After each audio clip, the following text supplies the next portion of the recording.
So far, we've printed individual pieces of text. Now let's take the next small step and join text together. In Python, strings are joined using the plus sign. For example, if I write hello plus world, Python joins the two strings together. You might notice there's no space between the words. That's because Python only joins exactly what you give it. If you want a space, you need to add the space yourself. You might also hear this called concatenation. Don't worry about the word. It simply means joining strings together. So the plus sign joins strings together. Let me show this in the Python interpreter. So here we are. I type print hello world.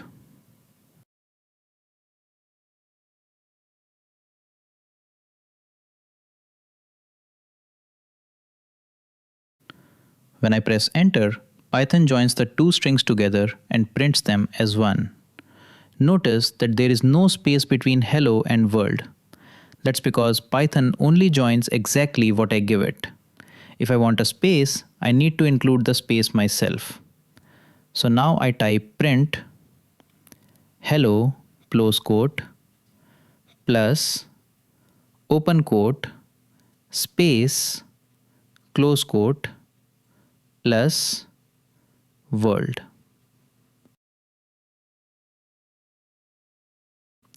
When I press enter, Python prints hello and world with a space in between. So the plus sign joins strings together. This is very useful when we want to build words, sentences, or messages. In the next lesson, we'll look at how strings and numbers behave differently, even though they can look similar. Strings and numbers can look very similar. For example, n and 10 look almost the same. But in Python, they are very different. N is text and 10 is a number. When we join strings, Python joins the text together. So 10 plus 5 becomes one piece of text, 105. But when we add numbers, Python does math.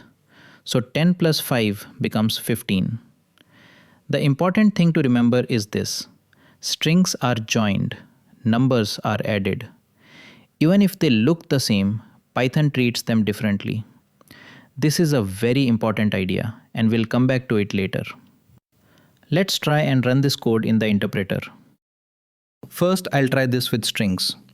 Like I said before, when we use strings, Python is not doing math, it's just dealing with text.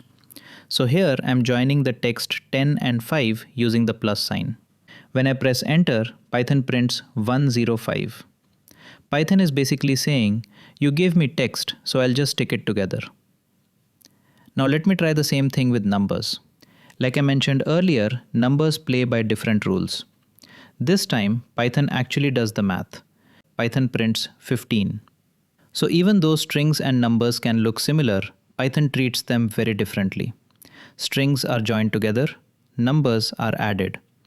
Python is very literal. It does exactly what you ask, nothing more.